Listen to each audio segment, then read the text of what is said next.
अस्सलाम वालेकुम स्टूडेंट्स, कैसे हैं आप सब। उम्मीद है आप सब खैरियत से होंगे और पेपर्स की आजकल अच्छे से तैयारी कर रहे होंगे। सो स्टूडेंट्स, आज मैं आपको बताऊंगी कि आपके most important short question answers कौन से हैं और उसके अलावा कौन कौन से चैप्टर्स मोस्ट इंपॉर्टेंट हैं जिनके आपने लाजमी तैयारी करनी है, जिसमें आपके शॉर्ट और लॉन्ग दोनों आपके कंप्लीट हो सकते हैं। कि मतलब आपके शॉर्ट क्वेश्चन और लॉन्ग क्वेश्चन दोनों आपके कंप्लीट हो सकते हैं अगर इन चैप्टर्स की आप बहुत अच्छे से तैयारी कर लें।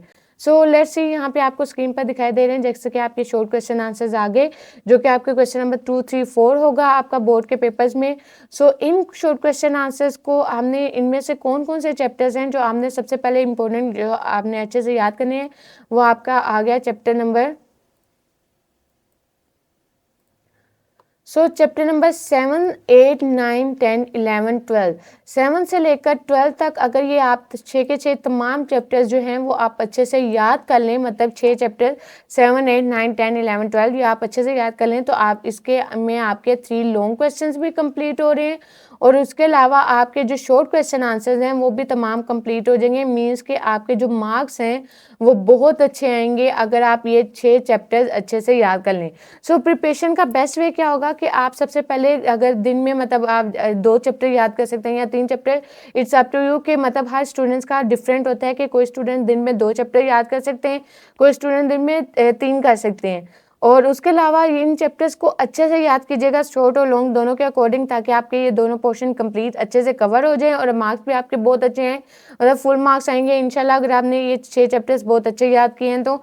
इसको करना कैसे, हमने दिन के रोज के 2-2 चैप्टर्स करने हैं और जैसे कि आपको अभी स्क्रीन पर शॉर्ट क्वेश्चन आंसर्स दिखाई देंगे कि आपके कौन कौन से शॉर्ट क्वेश्चन आंसर्स हैं। तो इन शॉर्ट क्वेश्चन आंसर्स में आपने देना है कि चैप्टर नंबर 7 से 12 तक कौन कौन से जो क्वेश्चन आंसर्स आपको कितने क्वेश्चन आते हैं और आपकी प्रिपरेशन कितनी है, इससे भी आपको पता चल जाएगा। सो लेट्स सी, इनमें से आपके कुछ क्वेश्चन जो है मैं वो रीड आउट करूंगी, बाकी आपने क्वेश्चन साथ साथ देखते जाने हैं। जैसे कि हमारे पास यहाँ पे फर्स्ट क्वेश्चन आ गया, write the 4 uses of borax. वो बोरेक्स के जो 4 यूजेस हैं वो बताएं। उसके अलावा what is chemistry of borax and the bead test. Next हमारे पास आ गया, how borax can be converted to the orthoboric acid. Next हमारे पास इसी तरह आ गया आपका, why the aqueous solution of borax is alkaline in nature. Next हमारे पास इसी तरह आ गया, how does the orthoboric acid reacted with. Next हमारे पास इसी तरह आपका क्वेश्चन आ गया, what is the action of the heat of orthoboric acid H3BO3। And next हमारे पास, give the 4 uses of aluminium. Next हमारे पास इसी तरह आ गया, vitreous silica and the sodium silica chemical garden और silicate silicones and the uses and at the 4 oxidise of lead as a pigment. So ये क्वेश्चन जो है मैं साथ साथ पढ़ती जा रही हूँ, इनको लाजमी आपने करना है, लाजमी याद करना है। और अगर आप सिर्फ यही शॉर्ट क्वेश्चन आंसर्स कर लें, मतलब आप वो तमाम जो चैप्टर्स जो आपको 6 बताए गए हैं वो ना करें, आप यही सिर्फ शॉर्ट क्वेश्चन तमाम के तमाम कर लें, तब भी आपके पेपर में फुल मार्क्स आ जाएंगे। क्योंकि ये जो तमाम क्वेश्चन हैं ये आपके पास पेपर्स को मद्देनजर रखते हुए, उसके अलावा आपका कंसेप्चुअल बेस और नॉलेज बेस जैसे भी आपका पेपर आएगा उन तमाम चीज़ों को देखते हुए आपके ये क्वेश्चन बनाए गए हैं और उसी के अकॉर्डिंग आपने आंसर्स अटेम्प्ट करने हैं, ताकि आपके पेपर्स मतलब जो आपके शॉर्ट क्वेश्चन आंसर्स हैं वो तमाम आपके कवर हो जाए। सो नेक्स्ट आपका जो क्वेश्चन है, what is the objection was raised in the Kekule structure of the benzene molecule. Next हमारे पास इस तरह आ गया, describe the structure of benzene on the basis of resonance. Next हमारे पास इस तरह आ गया, what is Wurtz fitting a reaction। Next हमारे पास इस तरह आ गया, what does the two benzene during the Faraday-Crafts reaction and give mechanism of one reaction। Next हमारे पास इस तरह आ गया, explain the term oxidation with one example use benzene। Next हमारे पास इस तरह आ गया, differentiate between thermoplastic and thermosetting polymers। Next हमारे पास इस तरह आ गया, what are the epoxy resin and how are they prepared। Next हमारे पास इसी तरह आ गया, difference between conjugated protein and dry protein। Next one is give the 2 differences between oil and fats। Next one हमारे पास define sponification of members of iodine numbers। Next हमारे पास इसी तरह आपका आ गया, describe the briefly importance of lipids. Next give 4 properties of enzymes and the write the factors which affect the enzyme activity। Next one is name 4 components of environment। Next, ecosystem, primary and secondary pollutant। Next हमारे पास इससे आ गया, what is chemical oxygen demand. And next one is photochemical smoke and its properties. Next हमारे पास इसी तरह आ गया, chlorofluorocarbon and destroy the ozone layer. Next हमारे पास इसी तरह आ गया डिटर्जेंट्स और as water pollutant. Next explain the term BOD. Next हमारे पास इसी तरह आपका क्वेश्चन आ गया what is the leachate and the what are they contain। next हमारे पास इस तरह आ गया what are the effects of dumping waste water in sea and rivers। next हमारे पास आ गया what is the recycle of raw material and how recycle is plastic is done by the process of transformation। Next आपके जो section 2 का जो आपका मतलब क्वेश्चन नंबर जो 3 है शॉर्ट क्वेश्चन आंसर्स का, उनमें से आपके कौन से मोस्ट इंपोर्टेंट क्वेश्चन हैं वो अलबत्त देखेंगे। How does the nitrogen different from the other members of its group. Next हमारे पास इस तरह आ गया write the ring test for confirmation of nitrates. Next हमारे पास इस तरह आ गया give the reaction of NO2 and HO2 H2S and KL। Next हमारे पास इस तरह आ गया give the reaction of this one. हमारे पास ये जो आपके केमिकल फॉर्म्स गिवन है इसके हमने रिएक्शंस बताने हैं। नेक्स्ट हमारे पास आ गया give definition of allotropy and write allotropies of phosphorus. Next हमारे पास इस तरह आ गया P2O5 is a powerful dehydrating agents prove by giving two example। Next हमारे पास आ गया justify H2SO4 is a king of chemical। Next हमारे पास इस तरह आ गया why vital force theory was rejected। next one is centenation define centenation and what is the destructive dilatation। Next इसी तरह आपका क्वेश्चन आ गया write the importance of cracking. Next one is define the aromatic compound and give its example।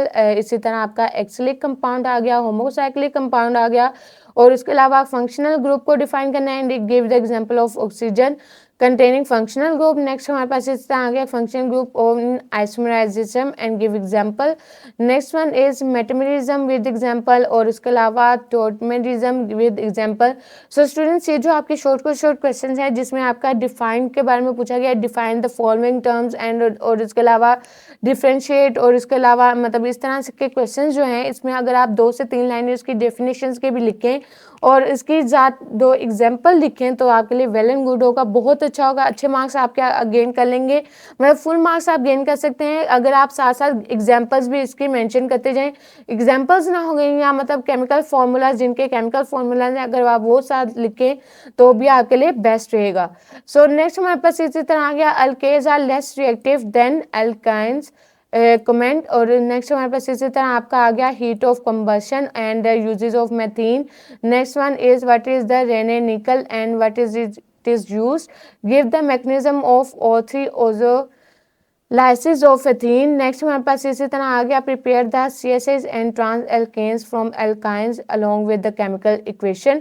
So students ये जो आपके question मैं पढ़ती जा रही हूँ ये आपके मोस्ट इंपॉर्टेंट क्वेश्चन है, इनको लाजमी कीजिएगा और बाकी जो क्वेश्चन है ऐसा नहीं कि वो इंपॉर्टेंट नहीं है, वो भी हमने देखने हैं, वो भी करने हैं और आपके कोई भी ऐसा क्वेश्चन जो आपको नहीं आता नहीं या नहीं कवर तो कोशिश करें कि उसका आंसर आप मतलब सर्च आउट करें। अगर आपके पास जो नोट्स अवेलेबल हैं उनमें इन क्वेश्चन के आंसर आपको नहीं मिले तो आप बुक में से देखें, मतलब ये तमाम जो क्वेश्चन है आपके बुक में से लिए गए और पास पेपर्स के अकॉर्डिंग है और बुक के अकॉर्डिंग है, तो बुक में आप उन क्वेश्चन के आंसर देखेंगे, वहाँ पे इसका आंसर इंपॉर्टेंट इन्फॉर्मेशन में हो सकता है या इसी तरह आपका बाकी क्वेश्चन के आंसर भी आपको इंशाल्लाह बुक में से आपको मिल जाएंगे। सो नेक्स्ट हमारे पास इसी तरह आपका आ गया how will you prepare the following compound from ethene. Next हमारे पास इसी तरह आपका क्वेश्चन आ गया how primary secondary and tertiary alcohol are different from each other in structure. Next one is give the mechanism of SN1 reactions. Next one is what is the leaving group of and separate. Next one convert ethyl bromide into N-butane आ गया, ethene आ गया, propane आ गया और उसके अलावा एल्थिल alcohol आ गया। Next हमारे पास इसी तरह आपका क्वेश्चन आ गया why dry ether is necessary for preparation of Grignard reagent। Next हमारे पास इसी तरह आपका write the 4 points of essential qualities of good fertilisers. Next one is what are the phosphatic fertilisation and fertilisers and give two formula of phosphatic fertilisers.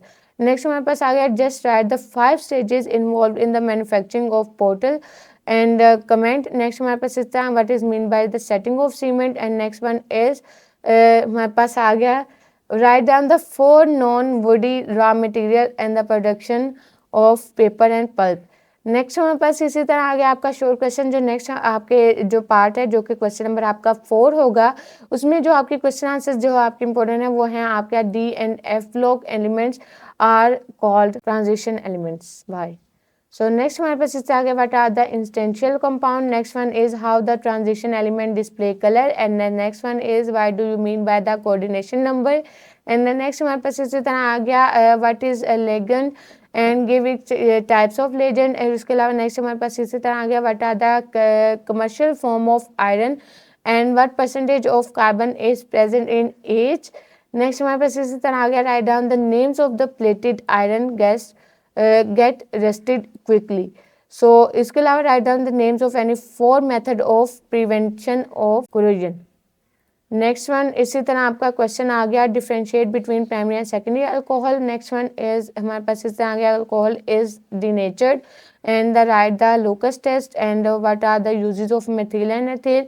Next हमारे पास इस तरह आपका क्वेश्चन आ गया what are the reaction of petrol and coal. इसके अलावा what is the differentiate between alkaloid and ketone.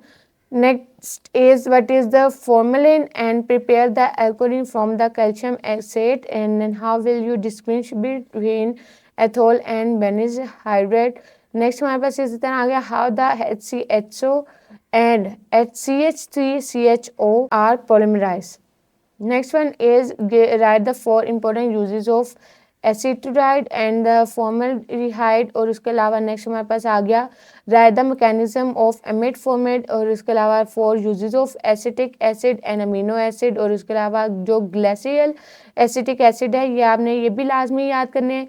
Next हमारे पास इसी तरह आ गया write the amino acid and is synthesised give one example. So students ये थे आपके तमाम शॉर्ट क्वेश्चंस. और इन तमाम शॉर्ट क्वेश्चंस को अगर आप यही शॉर्ट क्वेश्चन से बस कर लें तो आपका तमाम पेपर की मतलब अच्छे से तैयारी हो जाएगी अगर आप चैप्टर्स नहीं भी याद करें. वैसे मैंने आपको बता दिया कि आपके मोस्ट इंपॉर्टेंट चैप्टर्स कौन कौन से हैं और इनको आपने लाजमी अच्छे से याद करना है ताकि आपके पेपर में अच्छे मार्क्स आएँ. फिर मुलाकात होगी, तब तक के लिए अपना बहुत सारा ख्याल रखें. अल्लाह हाफिज़.